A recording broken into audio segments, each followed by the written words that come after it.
Berjalan dari mujizat kepada mujizat, dari belas kasihan kepada belas kasihan, dari karunia kepada karunia, dari rahmat kepada rahmat. Dan kita akan menikmati lagi karunia dan rahmat Tuhan melalui hambanya, Pastor Eko Wahyu. Silahkan. Ini pastor kayaknya lebih senang dibilang pastor atau Romo sih? Bapak. Bapak. Soalnya aku lihat di komputernya pastor. Kalau di Bandung umumnya menyebutnya pastor. Oh, Karena banyak misionaris Belanda ya. oke. Nah, kalau di Jawa Tengah memang Romo. Soalnya ini di PST pastor. Jadi Bapak Pastor Eko Wahyu silahkan. Terima kasih, Ibu. Semua bunga ikut bernyanyi, gembira hatiku.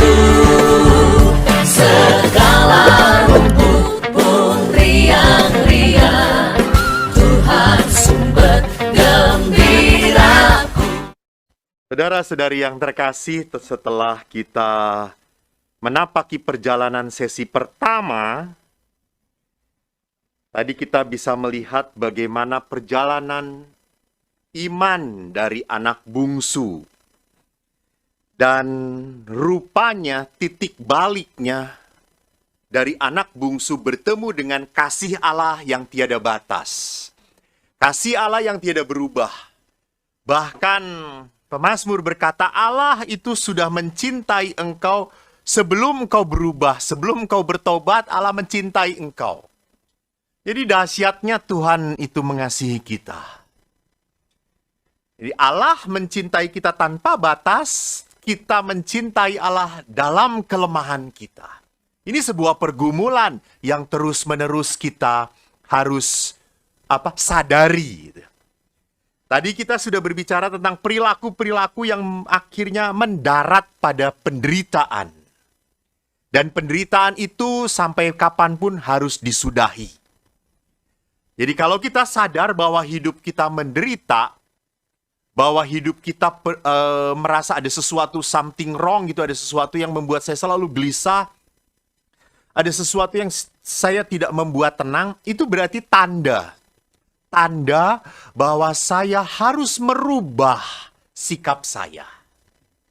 Inilah pertobatan. Jadi kalau kita kembalikan kepada perjalanan anak bungsu tadi, saya kembali kepada share screen-nya ya. Anak bungsu. Jadi anak bungsu menyadari kasih bapaknya. Dia tahu bahwa pasti bapaknya akan menerima dia.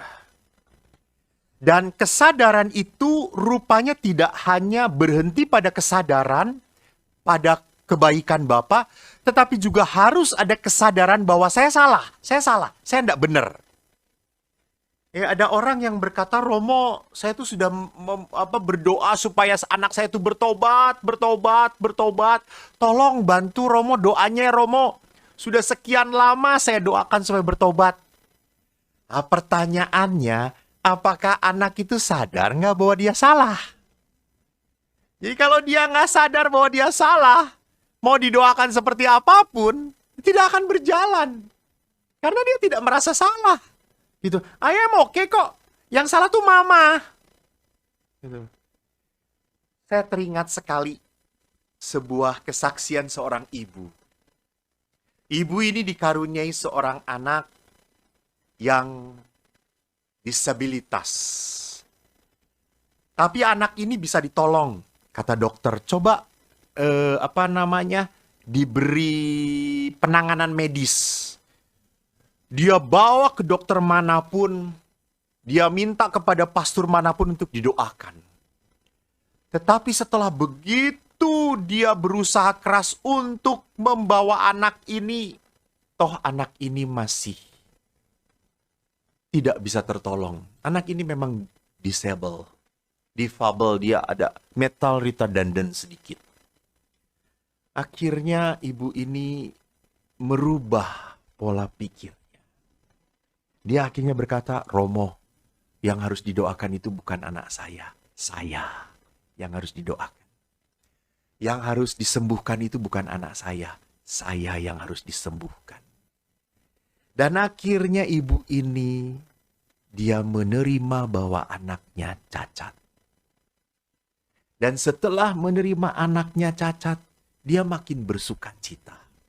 Anaknya tetap cacat. Tetapi situasi ini tidak lagi membuat ibu ini gelisah, tidak lagi membuat ibu ini menderita. Karena dia menerima. Dia betapa bahagianya mendampingi iman anak ini. Dia sering bawa anak ini ke gereja, berdoa kepada Bunda Maria. Ibunya duduk berdoa, anaknya beda. Anaknya dekatin patung Maria, lalu dia ngomong, "Halo Maria, saya datang. Kamu sehat?" "Saya sehat loh Maria." "Dadah Maria." Pulang saja. Itu cara dia mengungkapkan iman dia. Jangan berpikir bahwa orang-orang seperti itu tidak bisa berkomunikasi dengan Tuhan. Mereka bisa. Mereka mampu dengan caranya sendiri. Jadi lihat di sini bahwa apa yang saya mau katakan, kita bisa bertobat kalau apa? Kalau saya sadar something wrong with me. Ada yang salah dengan hidup saya. Maka kalau Anda pun sampai saat ini kok saya tidak pernah merasa damai ya Romo. Saya tidak pernah merasa sukacita ya Romo. Saya punya kegelisahan yang berlebihan. So apa? Sadari ada sesuatu salah dalam diri Anda. Ada sesuatu yang tidak beres dengan diri Anda. Kalau tiba-tiba Anda menjadi orang yang temperamental, mudah marah, mudah tersinggung gitu ya. Mudah sedih, mudah gelisah. Ada sesuatu yang nggak beres dengan Anda. Sadari itu. Dan setelah Anda sadar, lihat apa yang dilakukan oleh anak bungsu. Bangkit dia, pergi menghadap Bapa. Ini penting. Betul kalau kita sakit menghadap dokter. Ya. Saya tidak mengatakan bahwa harus menghadap Bapa. Nanti Anda dipanggil oleh Bapa gitu ya suatu saat. Tapi saya mau katakan orang sakit itu tetap butuh Tuhan. Butuh Tuhan. Dokter adalah tangan Tuhan. Dan bagaimana tangan Tuhan ini dipakai oleh Tuhan untuk menyembuhkan Anda. Dan Anda pun tetap berdoa supaya apa yang dilakukan secara manusiawi sungguh diberi kekuatan secara ilahi. Jadi selalu menyertakan Tuhan di dalam setiap usaha manusia. Jadi tadi yang menarik anak bungsu ini kembali kepada bapaknya. Kepada bapaknya. Dia bukan lari kepada orang lain, dia bukan lari ke tempat lain, dia lari ke rumah Bapa. Ini penting.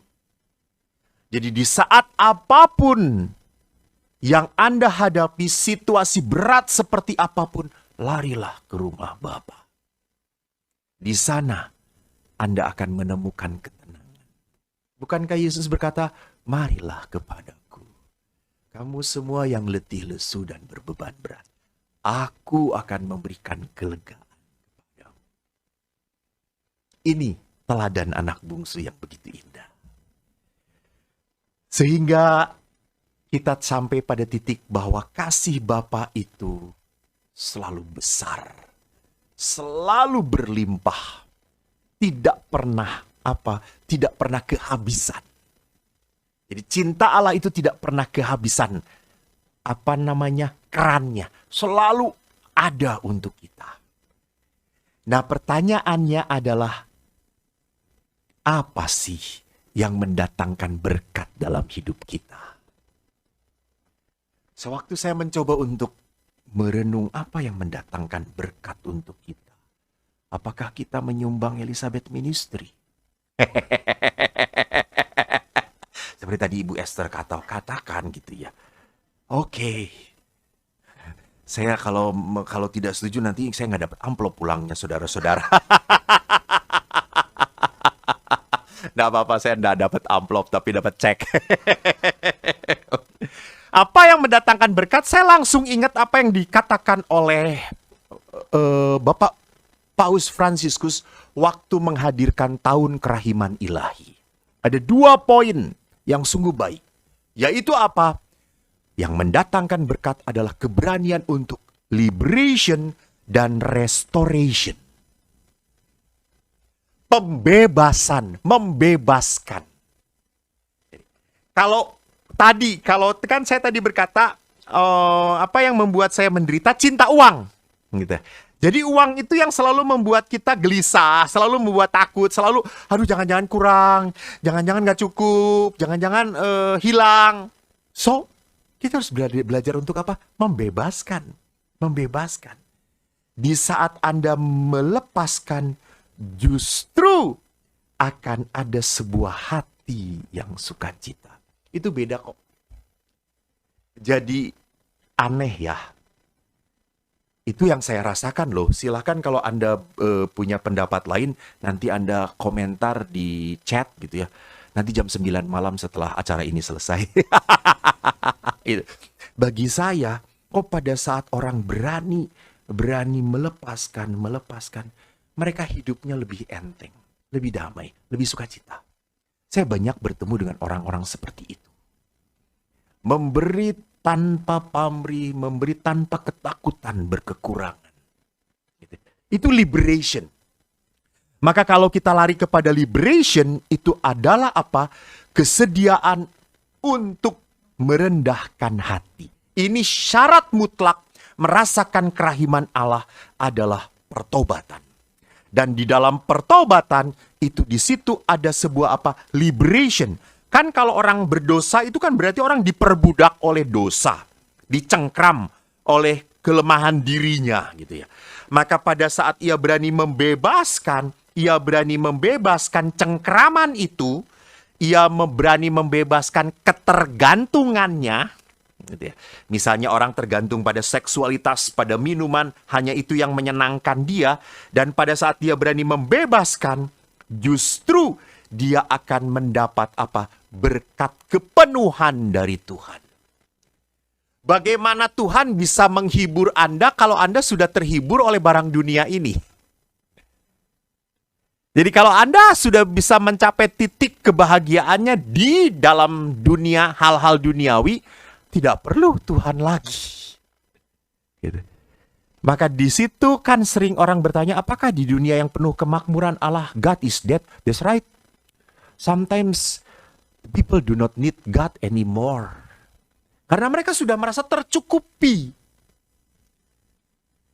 Dan di dalam hidup rohani justru terbalik. Di saat hidup kita berani untuk meliberation, membebaskan cengkraman-cengkraman, kerakusan kita untuk memiliki makin banyak, justru kita akan mendapatkan sinyal-sinyal ilahi, tanda-tanda dari kedamaian Tuhan.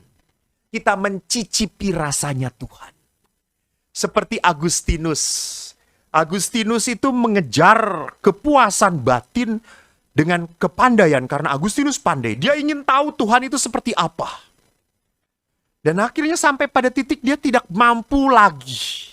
Konon diceritakan Agustinus bertemu dengan seorang anak kecil di pinggir pantai. Dan anak kecil itu sedang menggali lubang. Dan dia tanya, kamu sedang apa nak? Saya akan memindahkan air laut ini ke dalam lubang ini. Lalu Agustinus tertawa. Ya tidak mungkin air sebesar itu masuk ke dalam lubang sekecil ini. Dan anak itu berkata, demikian juga Tuhan. Tidak akan pernah bisa kamu mengerti sampai kapanpun. Di situ Agustinus akhirnya berkata, yang lebih penting bukan mengetahui Tuhan. Yang lebih penting adalah mencicipi Tuhan. Maka Agustinus berkata, di saat aku mencicipimu, aku haus dan rindu akan engkau. Jadi ini yang dikatakan oleh Paulus juga, setelah Kristus hidup dalam diri aku, semua yang tadinya kuanggap berharga menjadi apa? Sampah. Karena apa? Karena pengenalanku dengan Kristus. Karena aku sudah mencicipi aroma Kristus. Jadi kalau orang sudah mencicipi aroma Kristus, merasakan cinta ilahi, maka dia akan begitu mudah untuk membebaskan.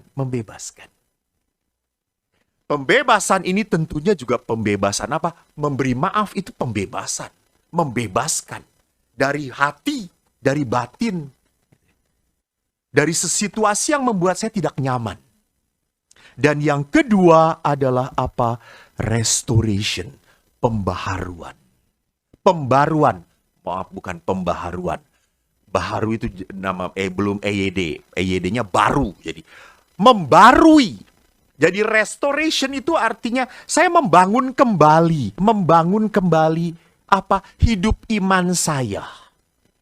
Jadi pertobatan itu tidak hanya membebaskan saja, membebaskan sesuatu, melepaskan sesuatu, tetapi juga saya harus berani membarui, membereskan. Apa yang beres? Mungkin pola pikir saya, mungkin pola hati saya. Mungkin saya masih terikat pada sesuatu. Sehingga pada saat saya kehilangan, saya akhirnya selalu sedih, berduka cita.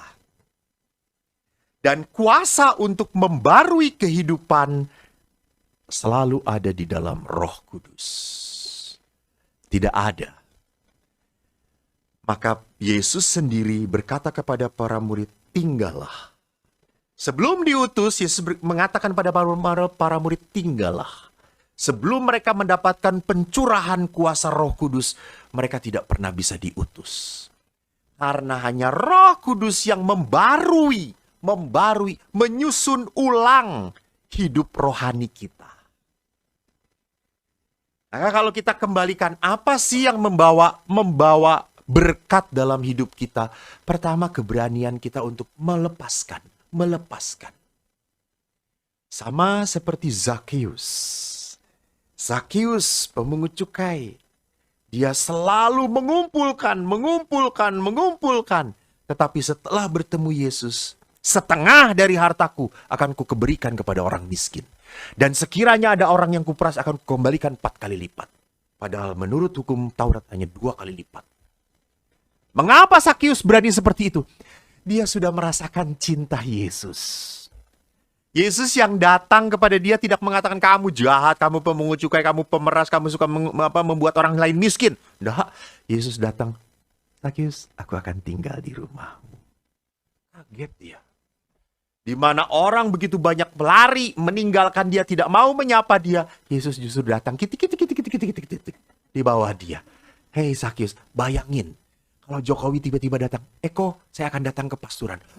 Terkenal banget. Kok Jokowi tahu saya? Kamu kan YouTuber. Asik gitu ya.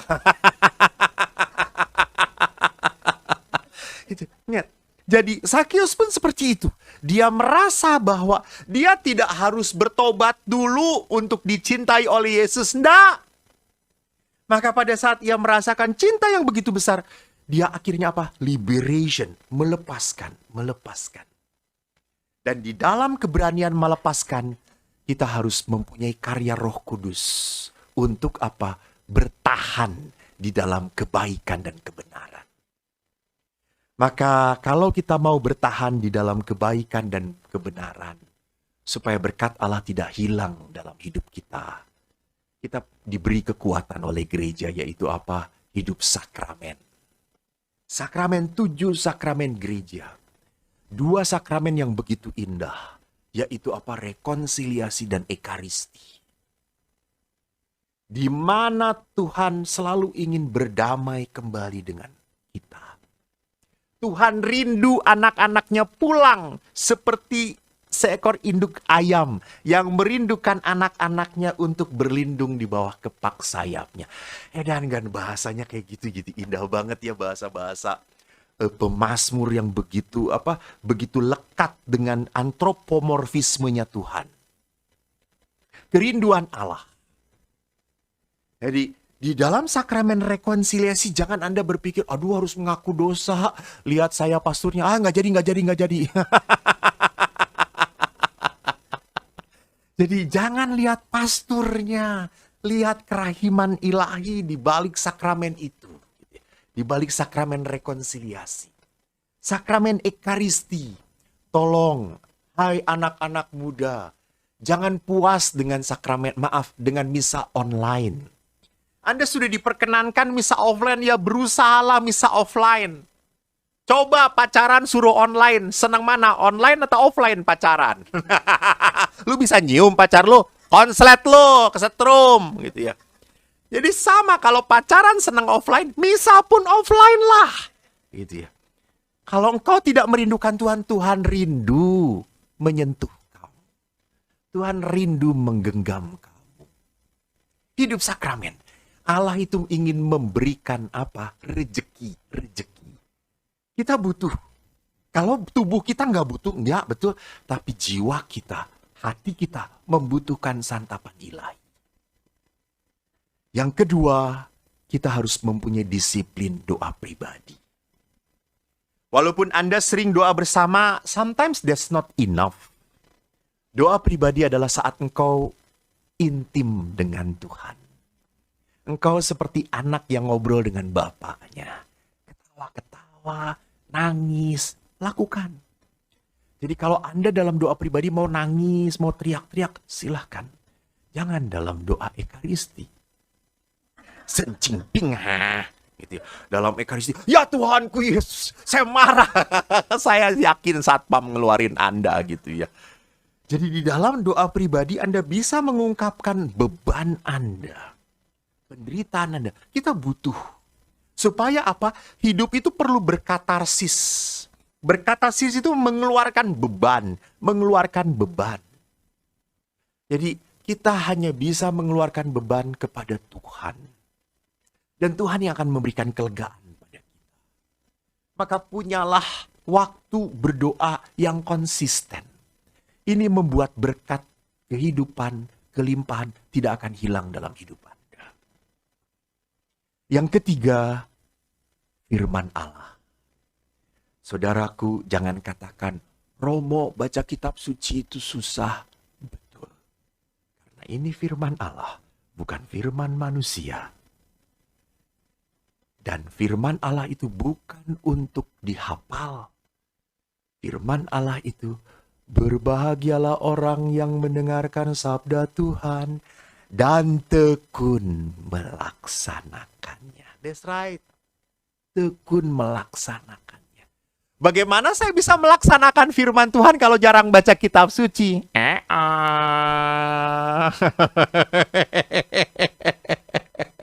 Ya nggak mungkin kita menjadi pelaku firman kalau kita tidak menjadi pembaca dan pendengar firman yang setia. Gitu ya. Bacalah, dengarkan. Apalagi sekarang itu kan ada kitab suci yang pakai suara atau ya, pakai suara gitu ya. Anda punya waktu untuk drama Korea.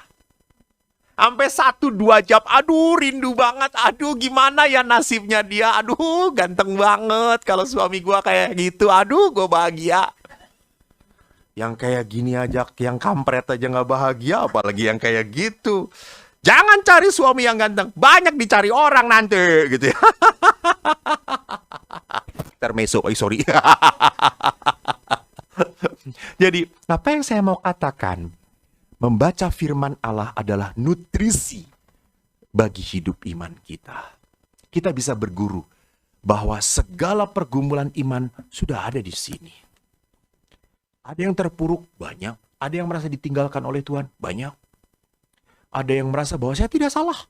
Kenapa saya harus menderita? Banyak. Bagaimana sikap mereka bergumul dengan Allah? Kita bisa melihat dari pendahulu iman kita yang di sini.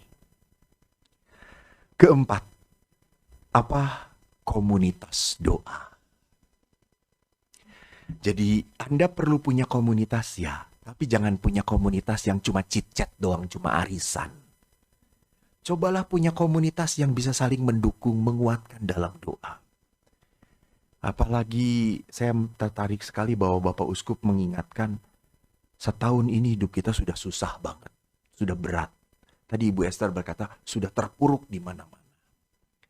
Tapi kalau ekonomi terpuruk, jangan sampai iman pun kandas.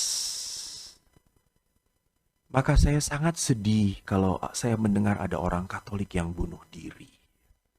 Yang sudah bosan hidup. Aduh Tuhan, orang ini tidak punya komunitas doa. Maka saya ingat sebuah sharing seorang anak yang sangat sedih sekali merasa berdosa karena mamanya kena COVID gara-gara dia. Dia masuk angin, lalu dia ngomong, "Ma, aku sakit." Namanya seorang ibu, tidak pernah berpikir panjang, langsung dibalur, dikerikin, dan anak ini batuk-batuk. Waktu beberapa hari kemudian dicek, dia positif. Dia kaget sekali, langsung mamanya dicek positif pula. Dan akhirnya mamanya masuk rumah sakit. Sudah tua. Dia begitu sedih, sangat merasa bersalah. Tapi hebatnya dia punya komunitas doa. Dia sebarkan WA. Tolong doa mama saya. Tolong doakan mama saya. Kemana-mana dia sebarkan. Dia ingin punya tiang doa. Dan apa yang terjadi? Tak lama, hanya 7 hari mamanya pulih, sembuh. Tidak ada hal yang rusak di dalam tubuh dia. Dahsyat. Komunitas doa. Saya sangat bahagia kalau ada ulang tahun. Saya banyak orang yang berkata, Romo sudah saya doakan. Terima kasih. Tadi Ibu Michael Lolong juga berkata, mari doakan Romo ini. Betul, gak gampang. Apalagi gak punya istri. Saudara-saudara, ini bukan jeritan batin, bukan. Ini hanya sharing penderitaan. Jadi kalau Anda jengkel dengan Romo, jangan omongin Romonya, jangan gosipin Romonya, jangan. Ibu Michael tadi berkata, Romo juga manusia, perlu didoakan, doakan gitu. Jangan doanya supaya cepat pindah. Ya itu nggak benar namanya gitu ya. Doa. Orang beriman punya komunitas doa. Dan ini yang akan menjaga berkat itu selalu ada di dalam hidup kita. Dan yang terakhir, tidak akan pernah seorang beriman terlepas dari tugas pelayanan. Jadi ingat, tidak pernah boleh seorang beriman itu punya iman hanya untuk mengenyangkan dirinya saja. Tidak boleh. Jadi jangan Anda ikut persekutuan-persekutuan hanya untuk membuat Anda beriman tebal. No. That's not enough. Kita harus pergi. Diutus. Ekaristi pun berkata apa terakhir? Pergilah. Engkau diutus. Jadi pelayanan adalah sesuatu yang sangat mutlak di dalam hidup kita. Kalau kita sudah diberkati oleh Allah, tugas kita untuk menjadi jalan berkat Tuhan melalui kebaikan kita. Maka Elizabeth Ministry secara jelas tadi mengatakan, kami akan mau menjadi tangan-tangan Tuhan kemanapun kami diutus. Biar setiap orang merasakan bahwa Tuhan itu ada. Tuhan itu ada. Tuhan itu mengasihi kamu. Dan itu hanya sampai kepada orang-orang kalau saya mau menjadi alat tangan Tuhan.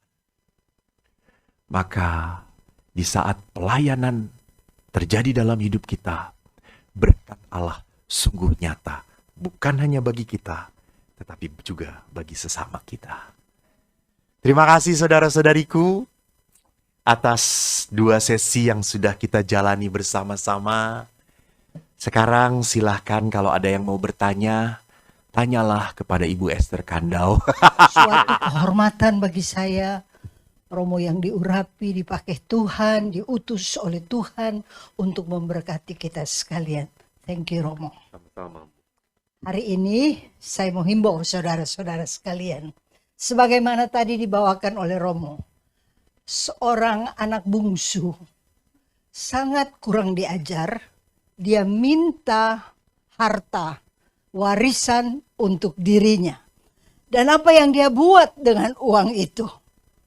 Dia hambur-hamburkan, dia berpesta pora, dia bergaul dengan pelacur-pelacur. Sedemikian dia berpesta pora dan gak tahu diri, sampai dia sampai di kandang babi. Dan makan ampas babi pun itu tidak ada bagi dia. Pada saat dia susah, pada saat dia sangat-sangat terpuruk, dia ingat rumah Bapa, di mana di rumah sana ada kasih, di rumah sana di orang tuanya ada limpah makanan. Maka dia kumpulkan semua tenaga dan imannya, dan karena kasih daripada Bapa, dia berani pulang. Dan dalam perjalanan pulang pasti ada takutnya. Diterima nggak saya ya? Papa itu masih ingat saya nggak? Tapi kasih Bapak itu terlalu besar, amat sangat besar. Ketika Bapak melihat dia dari jauh, kata firman Tuhan, Bapak itu berlari-lari. Bukan anak itu berlari-lari, tapi Bapak itu berlari-lari untuk menyambut dia. Mengapa? Karena dia datang dengan hati penuh penyesalan dan penuh pertobatan. Dan apa yang dibuat oleh Bapak? Buat pesta bagi anak yang hilang ini. Ibu bapak, saudara-saudara yang kekasih, sebagaimana saudara tahu, Elizabeth Ministry sudah berdiri. Berdiri loh Romo, lama banget. Bukan duduk. Bukan duduk. 40 tahun. Dan apa yang kami lakukan selama 40 tahun? Kami pergi ke daerah terpencil, ke pelosok-pelosok, ke daerah-daerah yang sangat miskin.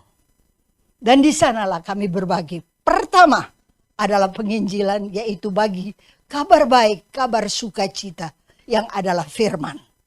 Bonusnya yang mereka dapat adalah kami medis gratis dan kami bagi-bagi, yaitu sembako, pakaian yang mereka butuhkan, dan kami tidak pernah membawa pakaian bekas yang layak pakai. Tidak pernah. Yang kami bawa selalu pakaian baru. Karena kalau kami bawa pakaian bekas yang layak pakai, yang menurut kami layak pakai, itu orang kampung lihat, ini kok bau ketek ya.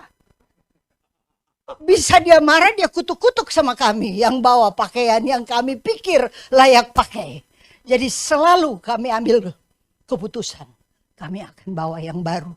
Berikan kepada mereka yang baru, sehingga hati mereka bersuka cita.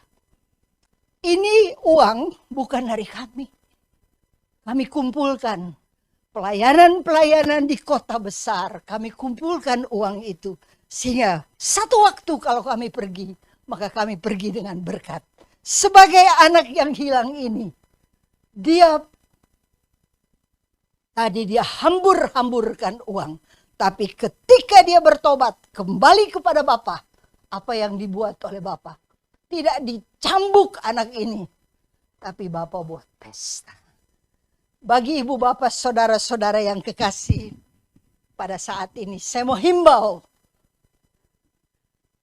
Pada masa pandemik seperti ini masa kelaparan, masa kesulitan. Berapa banyak orang yang di-PHK-kan. Berapa banyak orang yang lapar pada saat ini. Tapi pada masa yang paling sulit begini, kami ketuk hati ibu bapak, saudara-saudara.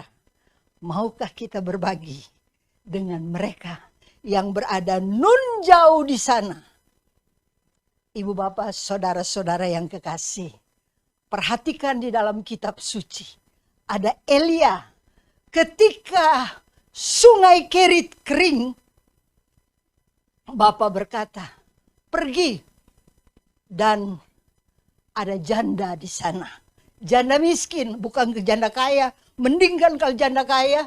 Ini janda miskin lagi. Jelek. Gak punya apa-apa. Tapi Bapak utus Elia. Sebetulnya gak level. Sama seperti utus uskup ke janda miskin. Gak level. Tapi Bapak melatih hati daripada Elia. Tapi juga melatih hati daripada janda miskin itu untuk mendapat berkat. Mungkin pada saat kita miskin, pada saat pandemi seperti ini, ada miskin, ada kurang, ada lapar, kita sendiri tidak punya pekerjaan. Tapi saya ketuk hati, ibu bapak, saudara-saudara, maukah berbagi? Sebagaimana Elia berkata, beri saya makan.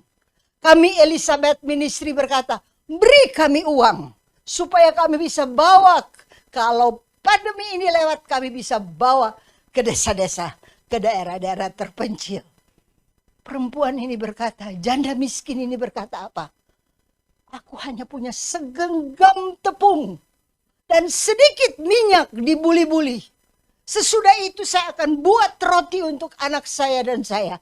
dan kami mati. Ada orang kalau susah mau mati melulu. Ya, betul. Mau mati melulu. Padahal belum waktunya.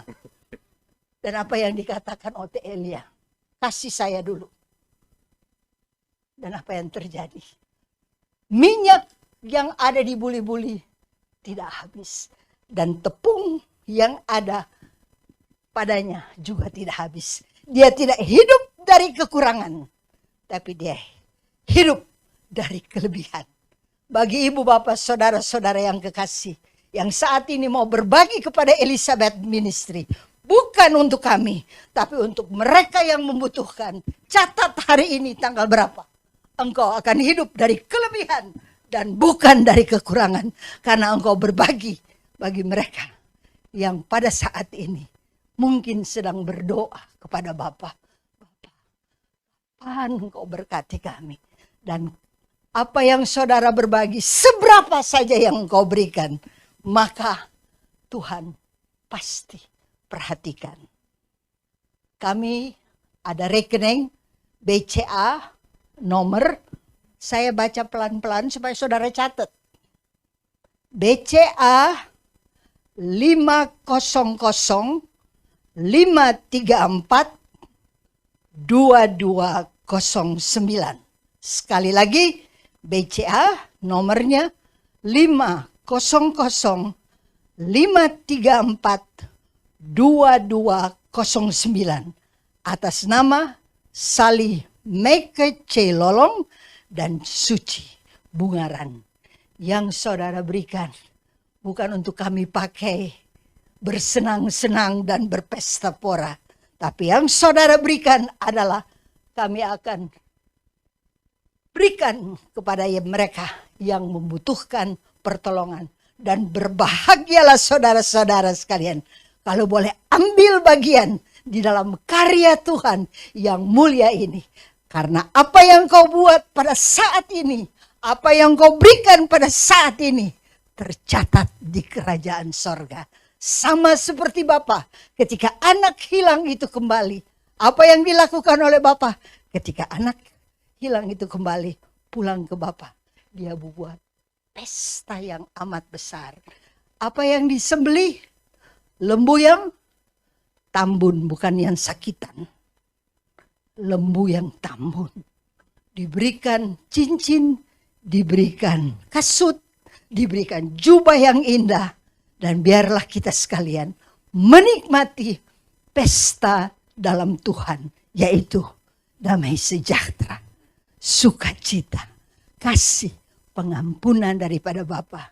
Karena mungkin udah sekian lama kita lupa memberi. Hari ini jangan lupa, catat di dalam agendamu. Hari ini yang kau beri. Tuhan kalau pinjam dari kita, Dia akan kembalikan berlipat-lipat kali ganda. Tuhan memberkati kita sekalian yang punya hati memberi kepada mereka yang susah.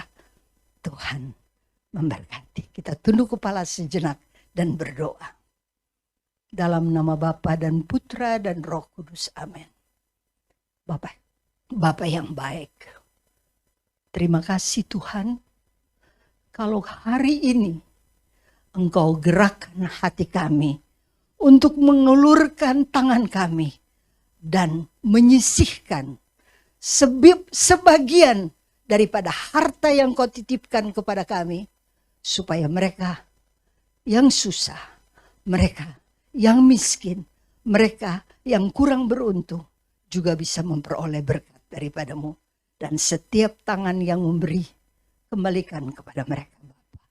Apa yang Kau pinjamkan, apa yang Kau pinjam dari tangan mereka, Engkau pasti kembalikan berlipat kali ganda. Terima kasih Bapa. Di dalam nama Putra-Mu yang tunggal, Tuhan kami Yesus Kristus, kami berdoa, mengucap syukur dan berterima kasih. Kami boleh ambil bagian di dalam karya Allah yang agung dan mulia. Amin. Dalam nama Bapa dan Putra dan Roh Kudus. Amin. Amin. Tuhan berkati. Terima kasih Bu Michael. Tolong. Bu Michael. Salah. Sorry. 40 tahun duduk. Ini Bu Esther Kandau. Saya Bu Meike. Iya, 40 tahun duduk jadi bodoh. Enggak mau. Terima kasih Bu Esther Kandau. Silakan. Nathan dengan Ibu Mafa ya tadi ya panggilannya kalau ini. Mama Pak, ya maaf Pak.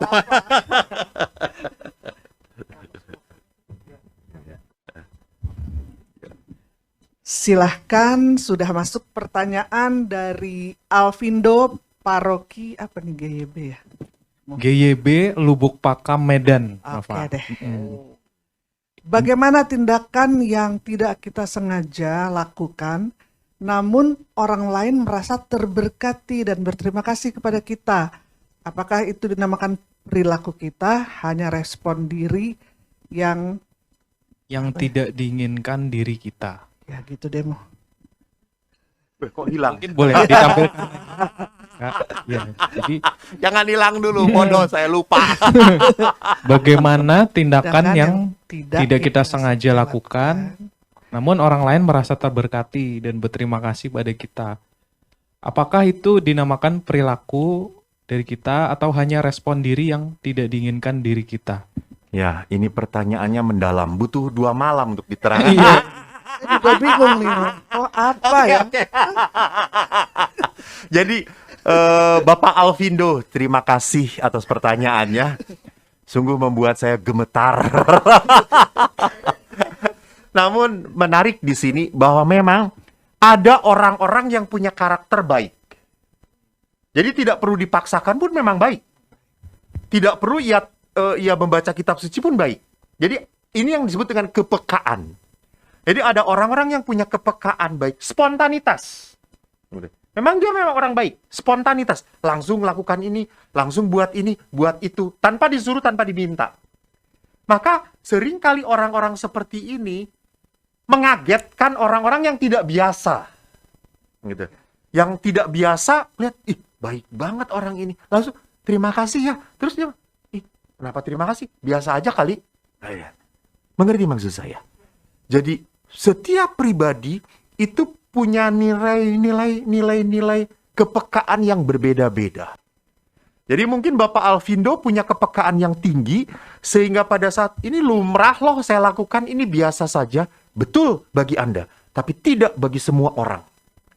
Jadi bisa saja gerakan Anda, tindakan Anda menyentuh orang itu dan berkata, terima kasih ya.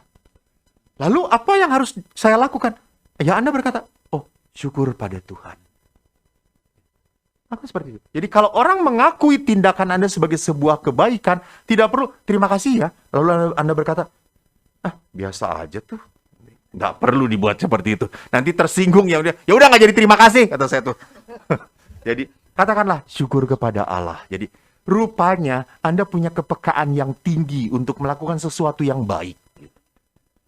Oke. Yang kedua adalah pertanyaan dari Yunita. Kalau ada orang yang punya masalah, kan biasanya sensitif. Ketika ditegur dalam komunitas, beliau merasa tersinggung. Terus keluar dari komunitas karena merasa sakit hati. Dan malah menghina orang yang menegurnya. Kira-kira apa yang bisa dilakukan orang yang menegurnya itu? Agar beliau berhenti negative thinking. Dan bagaimana menyikapinya agar perilakunya dapat menjadi berkat bagi orang yang tersinggung itu. Ini Elizabeth Ministry pesertanya hebat-hebat ya, panjang-panjang semua pertanyaannya. Kayak menulis surat perkawinan.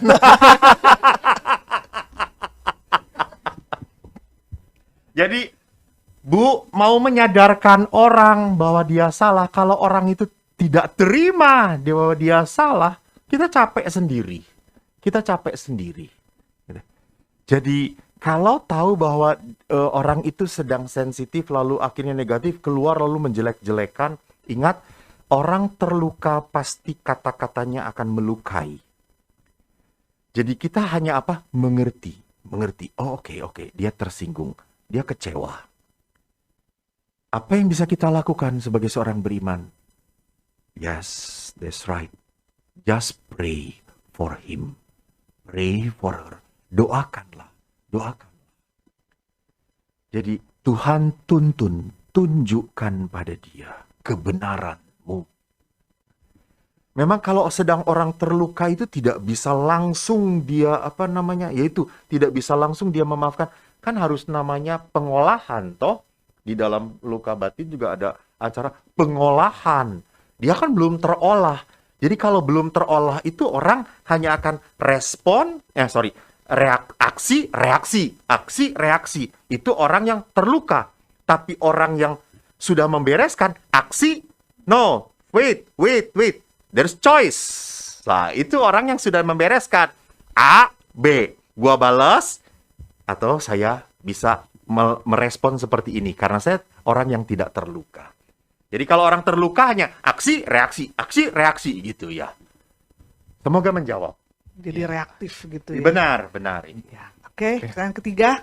Pertanyaan ketiga. Mantep nih Romo, cepet jawabnya. Habis. Syukur Belum. Ada, Ada Romo. lagi. Ya. Oke, pertanyaan dari Ibu Kartika Handoyo. Wah, Apa nih? ini pertanyaan IPA. Mama biak. Kayaknya salah pertanyaan apa enggak sih ya? Oke, kita next Emang aja. saya ngomong memamah biak? Itulah enggak tadi kayaknya. Oke, Ibu pegang Zoom yang sini atau Zoom sana, Bu? Ya udah. nggak apa-apa. Kita Ya, lanjut silakan. dari Oh, oke. Oh, Oke. yang mana? Ini adalah pertanyaan sesuai dengan kitab Imamat tentang babi yang haram. Oh. Ya, gitu ya. Ibu Kartika Handoyo, maaf ya, saya mengutip kitab Imamat lebih menekankan kepada babi yang haram, tetapi pandangan tentang memamah biak dari konsep Israel, saya belum terlalu memahami. Jadi memamah biak dalam arti Israel ngomong kata-kata itu apakah sama dengan konsep kita? Itu kan belum tentu sama. Jadi konteksnya harus dipahami. Ya, belum dipelajari. Saya tidak membacanya. Mohon maaf, Ibu. Jadi saya mengerti memamah biak yang tadi dikatakan tentang babi yang haram itu. Gitu. Jadi saya hanya mau menekankan bahwa di kitab Imamat dan Ulangan pun babi itu haram. Tetapi apa artinya memamah biak? Kukunya tadi kukunya terbelah atau seperti apa? Saya tidak mendalami hal itu. Terima kasih atas pertanyaannya. Semoga nanti suatu saat ada ahli kitab suci. Cuman di perjanjian baru kan jadi halal. Tetap haram. Hauce. Nah, uce. Ntar sangka haram lagi, mau gimana nih? Oke, Romo, pertanyaan berikutnya dari Ibu Priska Duana Putri. Perilaku di negara barat jauh dari nilai Kristen, gereja kosong umat. Tetapi negara tersebut memiliki tingkat korupsi dan kejahatan yang rendah, termasuk negara yang berbahagia, makmur, dan damai. Wah, susah nih. Terus Ya, next, Kak, pertanyaannya? next. Kenapa gitu? Oh ada iya, pertanyaan menurut terus aja. Romo bagaimana? Apaan itu pertanyaan kamu? Karena itu nggak ada tanda tanyanya. Sambungannya. Ini Itu panjang ini. banget nih, panjang banget. MC Iya. yang memberatkan bacaan seperti ini. Saya baca pertanyaannya juga berat nih. Romo. Kayaknya ada 3 jilid pertanyaan dia nih. Jadi Ibu Priska, memang negara barat adalah negara yang sering kali disebut sebagai negara humanis, gitu ya. Humanis itu artinya apa? Nathan, lu baik sama gua baik sama lu. Gitu ya. That's it. Gitu. Lu jangan ganggu saya pun gak akan ganggu kamu. Gitu. Jadi, kalau kamu punya, kasihin. Udah selesai. Tetapi pertanyaannya pada suatu saat, apakah betul negara itu damai? Damai dalam artian kedalaman. Karena lihat banyak orang barat pun sekarang mencari agama-agama, bukan agama-agama besar loh. Orang barat banyak mencari agama-agama yang spiritualis. Lihat aja banyak yang ke India, ya ke Tibet. Mereka ingin meditasi. Ingin mencari persatuan itu. Jadi sekarang rupanya orang-orang barat selalu mencari bagaimana agama-agama kecil ini, spiritualitas ini yang bisa mengajarkan untuk mencicipi Tuhan. Itu sebetulnya mereka. Jadi mereka ada kedahagaan. Di balik semua kemakmuran, di balik semua the have-nya itu, ada sebuah kekosongan di dalam batin mereka. Mereka ingin mencicipi Allah. Maka mereka icip-icip ke spiritualisme yang ada dimanapun. Semoga menjawab. Terima kasih. Terusannya tadi. Hah? Ada Udah. terusannya. Oh, itu pertanyaan lain, Hah? Pak. Orangnya Pertanyaan sama. berikutnya. Oh, orangnya Oh, sama. masih lanjutan. Atau nggak usah? Boleh Kak ditampilkan? Coba. Orangnya sama tadi. Oh iya. Oh, tapi ini Profesi saya dokter Terus di terus bawahnya. terus bawahnya lagi ya iya. Oh, orangnya sama. Oke. iya betul dokter. Profesi saya sebagai dokter kadang menghabiskan banyak waktu untuk periksa pasien di beberapa rumah sakit. Sehingga waktu saya untuk keluarga dan berdoa berkurang karena sudah lelah. Tapi kerja saya sibuk bukan semata hanya untuk uang karena saya kerja di rumah sakit untuk masyarakat menengah ke bawah. Pernah terpikir untuk resign, tapi tidak boleh oleh pihak manajemen karena kurang tenaga. Ya bawahnya Next, masih ada? Ya masih. karena Terus. kurang tenaga dokter. Dan tidak ada yang minat untuk praktek di RS tersebut, bukan karena RS yang bergengsi. Bagaimana Romo? Ibu Priska, terima kasih atas sharingnya. Jadi menarik. Di satu sisi, ibu sebagai seorang dokter punya panggilan yang luhur dan mulia. Melayani orang-orang yang tidak menguntungkan. Maaf ya, tidak menguntungkan. Kalau saya salah berbicara, mohon maaf. Artinya, tadi ibu kan mengatakan levelnya menengah ke bawah. Tapi ibu menghabiskan waktu ibu. Ibu sekali lagi, ibu punya hal lain, yaitu keluarga ibu. Ibu punya suami, ibu punya istri yang membutuhkan kehadiran ibu juga. Di situ pentingnya apa? Balancing dalam kehidupan. Saya imam, tadi saya selalu kagum dengan pelayanan Elizabeth Ministry, right? Saya harus melayani. Tapi kalau saya habis waktu saya untuk pelayanan, lama-lama saya kosong. Lama-lama saya akan jatuh. Lama-lama hidup imamat saya terpuruk. Seorang imam, panggilannya adalah the man of God. Dia harus punya waktu untuk doa pribadi. Di situ dia cari kekuatannya.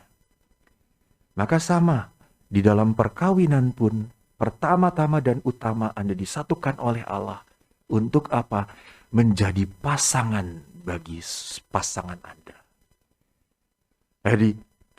Jadi di situ betul kalau ibu mengatakan mereka membutuhkan saya, betul.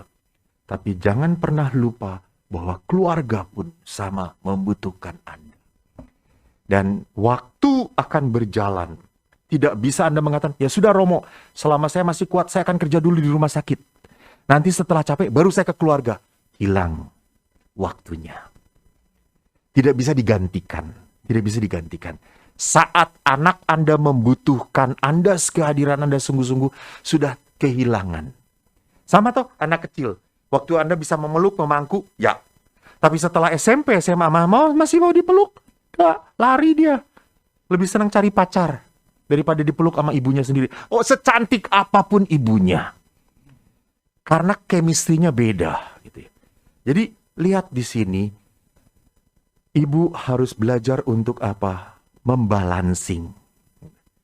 Jadi jangan menghabiskan waktu Anda untuk panggilan Anda sebagai dokter yang sungguh mulia, sungguh mulia.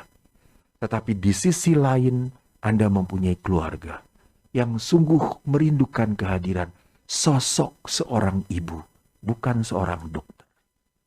Semoga Tuhan memberkati. Ya, mungkin ini 5 menit lagi apa pertanyaan terakhir Sim. barangkali ya. Terima kasih. Ya, satu pertanyaan lagi. Pertanyaan dari Yosep Penny. Apakah yang dimaksud dengan kesalahan disengaja atau tidak disengaja? Apakah keduanya masuk dalam perbuatan dosa? Lalu apakah kesalahan dalam tindakan baik, sengaja maupun tidak sengaja, dapat memperoleh berkat? Namanya dosa, kesalahan tidak akan membawa berkat gitu ya. Kesalahan selalu membawa musibah, kesalahan selalu membawa penderitaan. Entah bagi orang lain atau bagi saya, karena ingat dosa itu sifatnya kolektif. Jangan pernah berpikir bahwa dosa itu urusan saya. No, no, no, no. Maaf. Pastor Eko ini kalau maaf misalnya, memperkosa gadis. Itu bukan hanya Pastor Eko yang malu. Seluruh orang Katolik malu. Itu dosa itu kolektif. Gitu. Mungkin itu urusan saya. Dan ada yang nggak ada urusan saya. Semua orang-orang yang berhubungan dengan Anda akan merasakan dampaknya. Lalu bagaimana yang sengaja dan tidak disengaja? Sengaja itu on purpose. Memang dengan apa? Dengan punya keinginan saya mau merusak dia. Misalnya, saya sengaja untuk memukul Nathan. Jebret, jelas. Tapi pada saat saya jalan lalu kesandung, jatuh ke Nathan, tidak sengaja. Tidak punya niatan. Jadi kalau sengaja itu memang orang sudah punya niat, dipikirkan, lalu dirancangkan, itu sengaja. Tetapi tidak sengaja itu pada saat saya mau melakukan sesuatu dan dia kena, menderita, itu ketidaksengajaan. Apakah salah? Salah, tetap salah gitu ya. Jadi tetap kita harus berkata, maaf. Sorry, bahwa pada saat itu saya tanpa sengaja melukai engkau. Karena apa? Karena perasaan orang tidak bisa kita atur. Tidak bisa atur. Contohnya, misalnya, Ibu Esther di depan sini berbicara. Lalu, mengatakan sesuatu. Lalu saya ketawa. Wah, yang lain nggak ketawa. Pasti Ibu Esther, buset deh. Apaan nih? Gitu ya. Jadi bagi saya mungkin lucu, tapi bagi yang lain tidak lucu. Dan bagi Ibu Esther juga, nggak lucu-lucu. Kenapa sih kamu ketawa gitu ya? Jadi ketawanya saya tuh tanpa sengaja melukai beliau. Gitu ya. Padahal saya, sorry, saya nggak mau bermaksud melukai. Iya, betul. Di situ perasaan orang tidak bisa kita atur.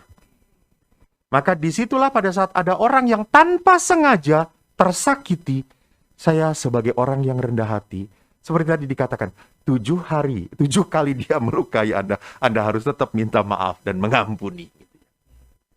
Terima kasih.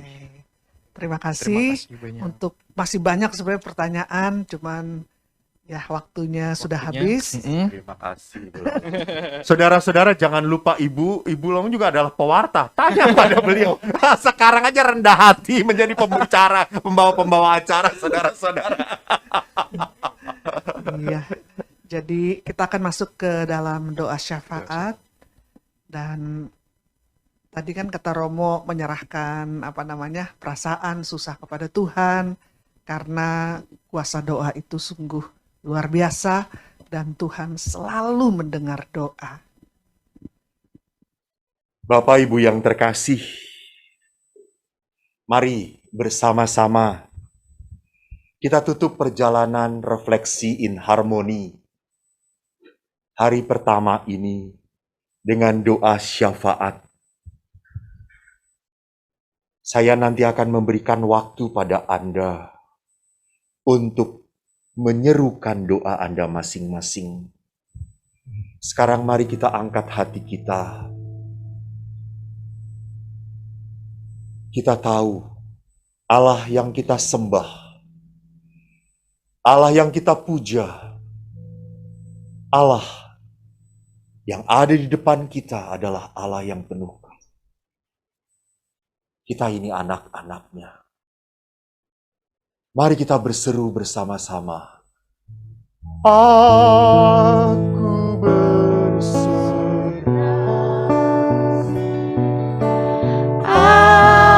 Aku berserah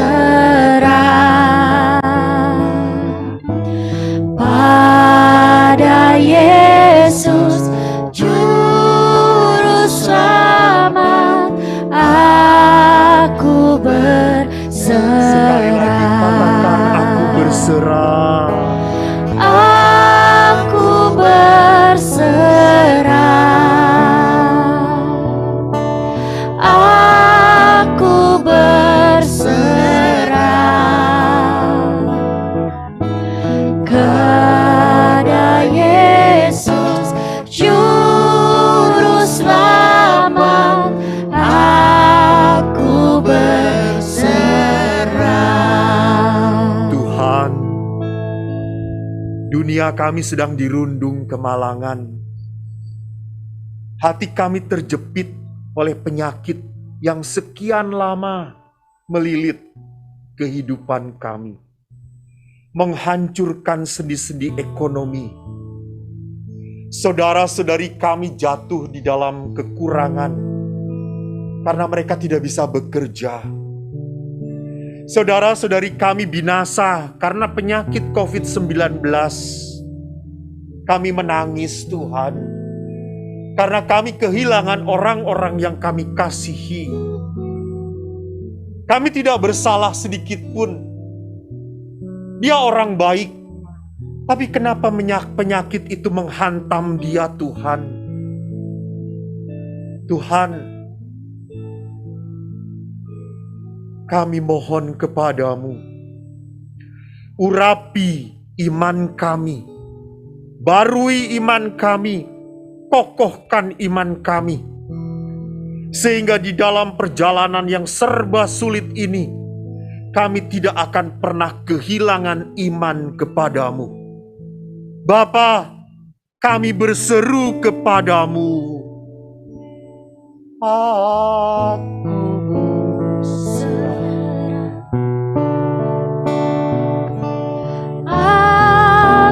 berserah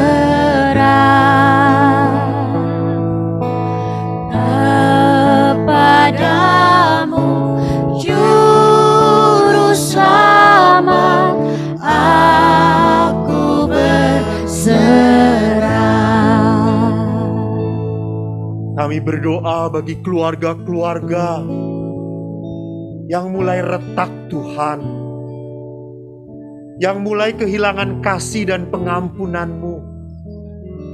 Mereka sulit untuk saling memaafkan, saling menerima kekurangan. Mereka hidup dalam suasana saling menyakiti. Bahkan mereka kandas pada keinginan untuk cerai, berpisah. Anak-anak mereka pun menderita melihat terpecahnya papa mama mereka. Mereka menangis, mereka berseru, Tuhan, satukanlah papa mamaku. Maka pada malam hari ini kami berdoa, kami serahkan keluarga-keluarga yang hampir hancur ini, Tuhan. Kami berseru, Aku berserah. Aku berserah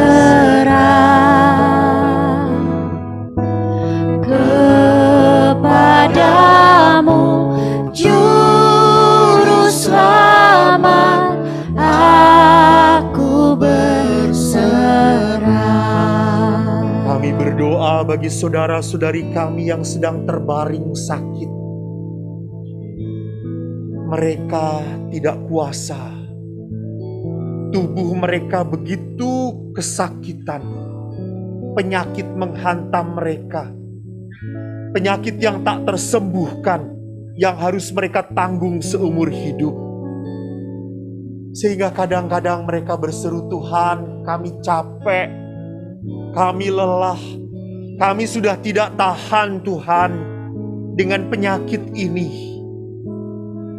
Malam ini, Tuhan, hiburlah mereka. Kami berseru kepadamu, Tuhan. Aku berserah. Aku berserah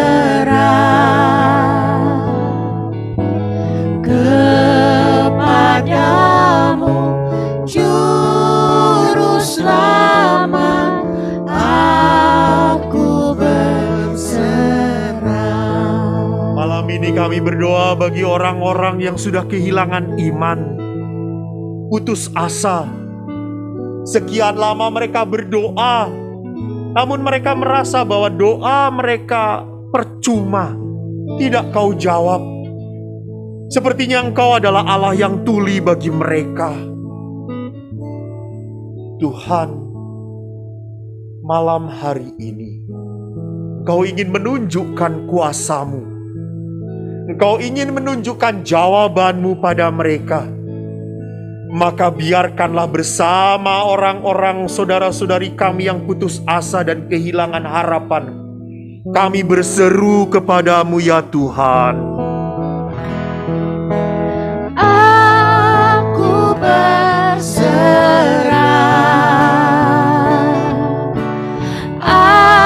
aku berserah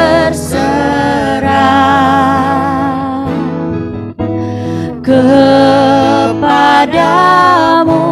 Juru Selamat. Aku berserah. Malam hari ini kami berdoa bagi saudara-saudari kami yang mempunyai jiwa dan semangat melayani. Khususnya saudara-saudari kami yang tergabung dalam Elizabeth Ministry. Tuhan, Engkau menyentuh mereka, Engkau mencintai mereka, sehingga getar-getar cinta-Mu membuat mereka selalu bersemangat untuk mewartakan-Mu. Lindungi mereka Tuhan. Semoga di masa pandemi ini, kami semua masih tetap dapat melayani dan memuliakan Dikau. Kami serahkan Tuhan pelayanan ini kepadamu. Biarlah kami berseru kepadamu. Aku berserah, aku berserah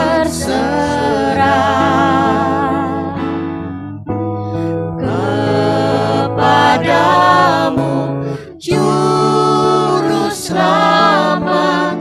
Aku berserah. Saudara-saudariku, silahkan Anda berdoa untuk permohonan Anda. Imani apa yang Anda serukan. Percayalah bahwa Allah mendengarkan doa. Percayalah bahwa Allah mengabulkan apa yang menjadi kerinduanmu.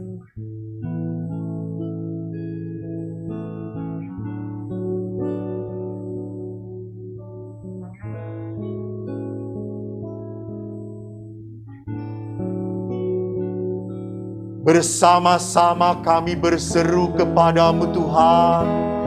Aku berserah, aku berserah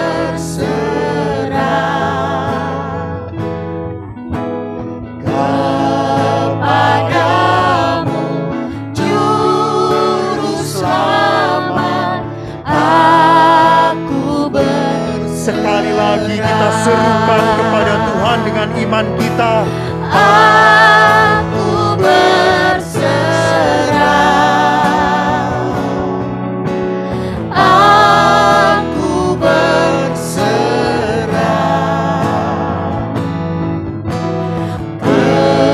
kepadamu, Juru Selamat.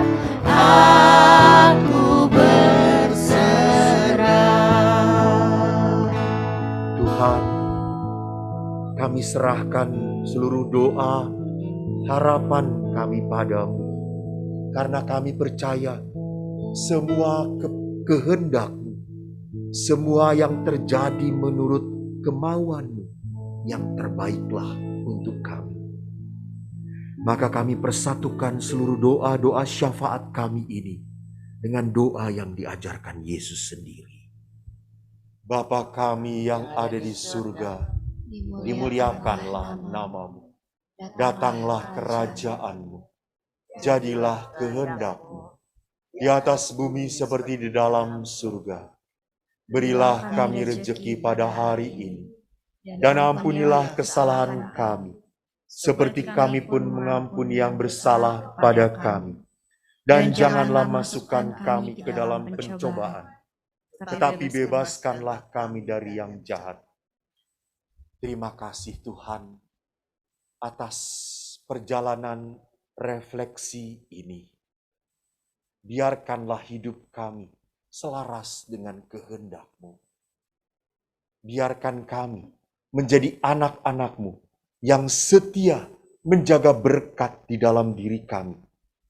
Dengan hidup doa, firman-Mu, komunitas, dan pelayanan.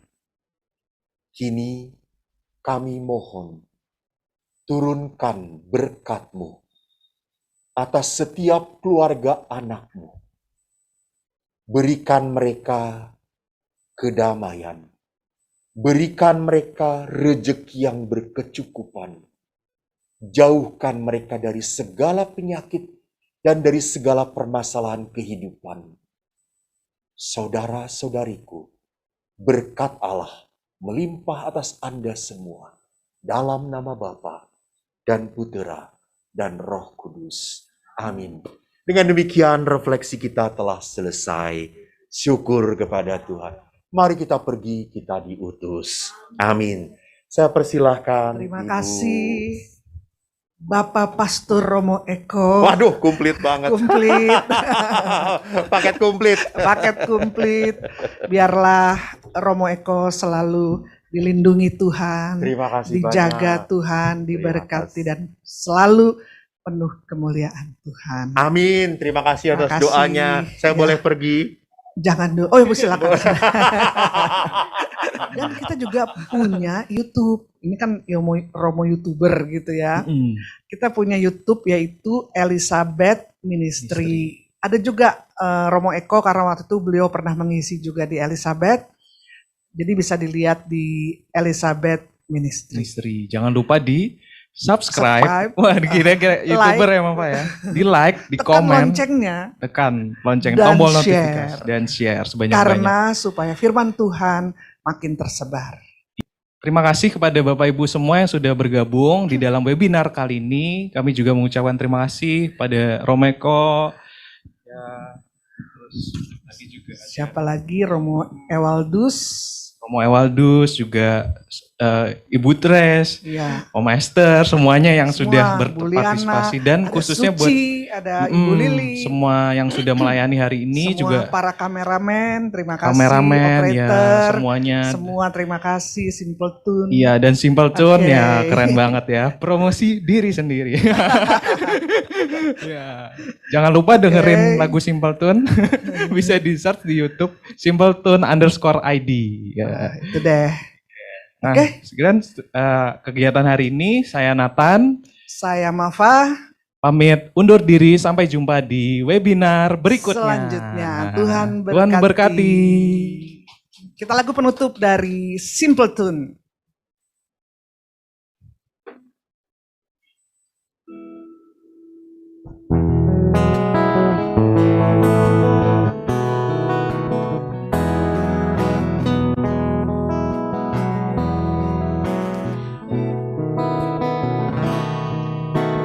Berikan ku hati seperti hatimu yang penuh dengan belas kasihan. Berikan ku mata seperti matamu memandang tuaian di sekelilingku. Berikan ku tanganmu untuk melakukan tugasku. Berikan ku kakimu melangkah dalam rencanamu. Berikan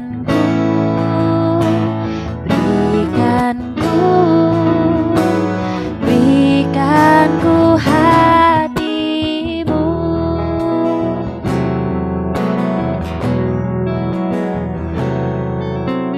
Berikan ku hati seperti hatimu yang penuh dengan belas kasihan. Berikan ku mata seperti matamu memandang tuaian di sekelilingku.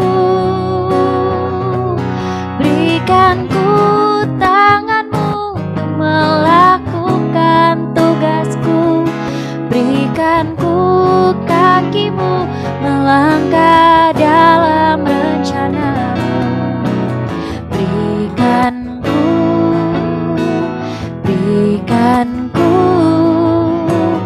Berikanku hatimu, berikanku hatimu untuk melakukan tugasku, berikanku tangan melangkah dalam rencanamu, berikanku hatimu, berikanku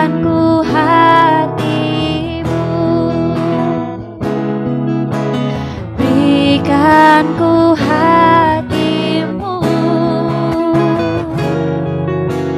berikanku hatimu.